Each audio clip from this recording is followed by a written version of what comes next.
বন্ধুরা, এক ম্যাচ, এক ইনিংস আর এক মেয়ের জেদ। ১০০ রান হয়নি, তবু ইতিহাস লিখলেন স্মৃতি মান্থানা।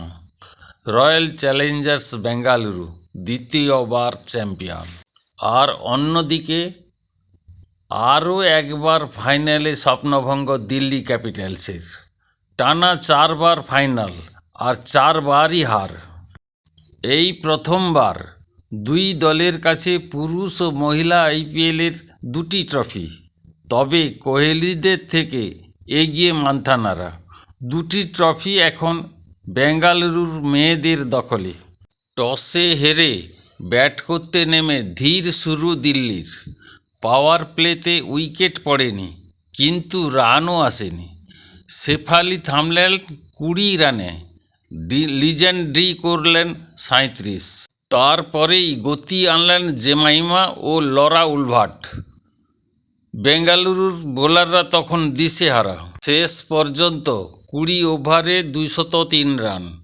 মহিলাদের আইপিএলের ফাইনালে এটাই সর্বাধিক দলগত রান। ২০৪ রান তাড়া করা সহজ নয়।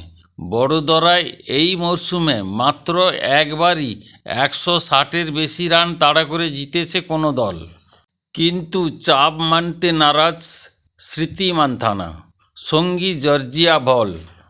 ৯২ বলে ১৬৫ রানের জুটি।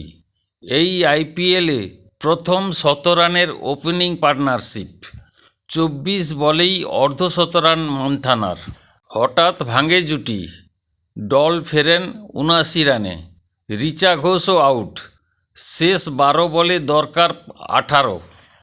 ৮৭ রান করে আউট হন মান্থানা। কিন্তু ঠিক সেই সময় রাধা যাদবের ক্যাচ ফেলেন মিনু মণি। আর সেটাই কাল হলো দিল্লির।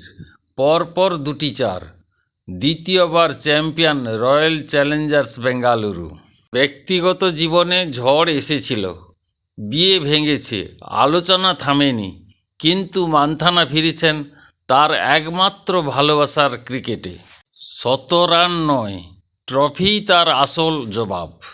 ঝড় যতই আসুক, স্মৃতি মান্থানা জানেন ক্রিকেট দিয়েই সব জেতা যায়। আপনার কি মত কমেন্টে জানান। ভিডিওটি ভালো লাগলে লাইক, শেয়ার ও সাবস্ক্রাইব করতে ভুলবেন না। ভালো থাকবেন, সুস্থ থাকবেন ও নিজের খেয়াল রাখবেন। জয় হিন্দ।